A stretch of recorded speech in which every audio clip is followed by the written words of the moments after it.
ഇപ്പോൾ നിലവിൽ വന്നിട്ടുള്ള പ്രിയദർശിനിയുടെ വണ്ടിയെക്കുറിച്ചുള്ള ഡീറ്റെയിൽ ആണിത്.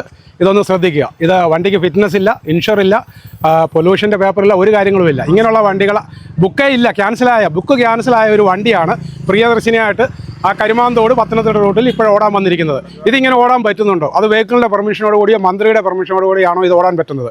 ഇവിടെ നിലവിൽ ഓടിക്കൊണ്ടിരുന്ന 10 മിനിറ്റ് ഇടവിട്ട് ഓടിക്കൊണ്ടിരുന്ന വണ്ടിയെ തകർക്കാൻ വേണ്ടി മാത്രം ഇവർ ചെയ്യുന്ന ഒരു കുതന്ത്രം. ഈ ഫിറ്റ്നസ് ഇല്ലാത്ത വണ്ടി എങ്ങനെ ഓടിക്കാൻ പറ്റുമെന്നുള്ള ഇവർ വിശദീകരിക്കണം. പ്രിയദർശിനിക്ക് ഒരിക്കലും എതിരല്ല. പ്രിയദർശിനി വരണ്ടെന്ന് ഞങ്ങൾ പറയുന്നില്ല. പക്ഷെങ്കിൽ അതിനൊരു സമയം ഉണ്ടായിരിക്കണം, സമയക്ലിപ്തത ഉണ്ടായിരിക്കണം.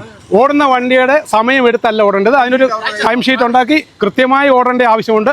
പ്രിയദർശിനി തീർച്ചയായിട്ടും വേണം. പക്ഷെങ്കിൽ അത് ഓടുന്നതിനൊരു സമയക്രമവും കാര്യങ്ങളും ഉണ്ടായിരിക്കണം. ഇത് ഫിറ്റ്നസ് ഇല്ലാത്ത വണ്ടി ഓടി ആൾക്കെങ്കിലും എന്തെങ്കിലും സംഭവിച്ചാൽ ആരാണ് ഇതിന് ഉത്തരവാദി? ഗവൺമെൻറ് ഉത്തരവാദിത്തം വഹിക്കുമോ? മന്ത്രി ഉത്തരവാദിത്തം വഹിക്കുമോ? അത് ഇവിടുത്തെ പഞ്ചായത്ത് ഭരണസമിതി ഉത്തരവാദിത്തം വഹിക്കുമോ? വൈദ്യുതി അടിക്കുന്നത് ഞങ്ങൾ എങ്ങനെയും ജീവിച്ചോളാം. പക്ഷേ ഇത് ചെയ്യുന്നത് ശരിയാണോ? ഞങ്ങൾ എങ്ങനെയെങ്കിലും ജീവിക്കാം. ഞങ്ങൾക്കിപ്പം ബസ്സിൽ പണിയില്ലെങ്കിൽ ഞങ്ങൾ വേറെ കൂലിപ്പണി എടുത്ത് ജീവിക്കും അല്ലെ? ഈ കമ്പനിയിൽ 40-40ഓളം കുടുംബങ്ങൾ തണ്ണിത്തോട്, തേക്കത്തോട്, ചിറ്റാറ്, കോന്നി പ്രദേശങ്ങളിൽ ജോലി ചെയ്യുന്ന ആൾക്കാരാണ്. ഞങ്ങൾക്ക് ഇതും കൊണ്ടാണ് ഞങ്ങളിവിടെ ജീവിച്ച് പലരും പോകുന്നത്. അപ്പം ഞങ്ങളുടെ കഞ്ഞിക്കുടി മുട്ടിക്കാനുള്ളൊരു ഇതാണ് ചെയ്യുന്നത്. ഞങ്ങൾക്ക് ഒരു ജോലി ഇല്ലാതെ വരുമ്പോഴത്തേക്ക് സ്വാഭാവികമായിട്ട് ഞങ്ങൾക്ക് പലർക്കും പല കടബാധ്യതകളുണ്ട്. ഇതിൽ പോയാണ് ഞങ്ങളതെല്ലാം വീട്ടുന്നത്. ഞങ്ങളെ ആത്മഹത്യയുടെ വക്കിലേക്ക് തള്ളിയിടുന്ന ഒരു പ്രവണതയാണ് ഇവർ കൊണ്ടുവന്നിരിക്കുന്നത്. പലരും ഇതിനകത്ത് മറ്റ് കട്ടിപ്പണി ചെയ്യാൻ പറ്റത്തില്ലാത്ത ആൾക്കാർ ഇതിനകത്ത് ജോലി ചെയ്യുന്ന കണ്ടക്ടർമാരും ഒക്കെ ഉണ്ട്. അപ്പോൾ അത് ഈ ഒരു പ്രസ്ഥാനം ഇല്ലാതാക്കി ഞങ്ങളെല്ലാം പെരുവഴിയിലേക്ക് തള്ളിവിടുന്ന ഒരു സംവിധാനമാണ് കാണിക്കുന്നത്. ഇവർ കൂടുതലും ഈ തണ്ണിത്തോട്ട് പഞ്ചായത്ത് എന്ന് പറഞ്ഞാൽ കൂടുതൽ രാഷ്ട്രീയവൽക്കരിച്ചാണ് ഈ സാധനം കൊണ്ടുവന്നത്. ഈ കമ്പനിയിൽ തന്നെ എല്ലാ രാഷ്ട്രീയ പാർട്ടിക്കാരുണ്ട്.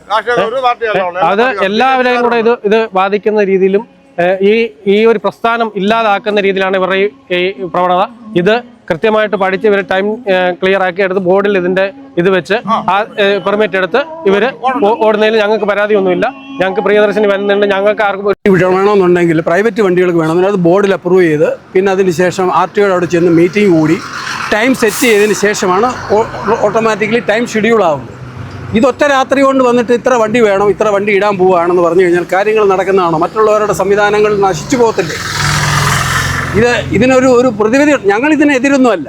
പ്രിയദർശിനി നടന്നോട്ട്, ഞങ്ങൾക്ക് യാതൊരു പ്രശ്നവുമില്ല. പക്ഷെ അത് ടൈം സെറ്റ് ചെയ്തിട്ട് അവർ ഓടിക്കാനുള്ള ഒരു സംവിധാനം ചെയ്യണമെന്ന് മാത്രമേ ഉള്ളൂ നമ്മുടെ അഭിപ്രായം. അത് നമ്മളെ ഇതിവിടെ വേറെ വണ്ടികൾ ഇല്ലാതാനും ഇവർക്ക് പ്രിയദർശിനി ഇറക്കണമെന്നുണ്ടായിരുന്നത് ഞങ്ങളെ ഒരു ദിവസം വിളിക്കാമായിരുന്നല്ലോ. ഇറക്കുന്നതിന് മുമ്പ് നിങ്ങളുടെ അഭിപ്രായം അറിയണം.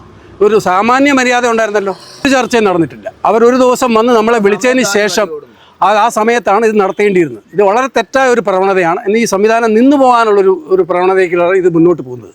ഇതിനെ കാര്യമായ രീതിയിൽ ഇത് സർക്കാർ കേൾക്കണം, ഇത് മനസ്സിലാക്കണം, അതിനുവേണ്ടിയുള്ളൊരു നടപടി എടുക്കണം.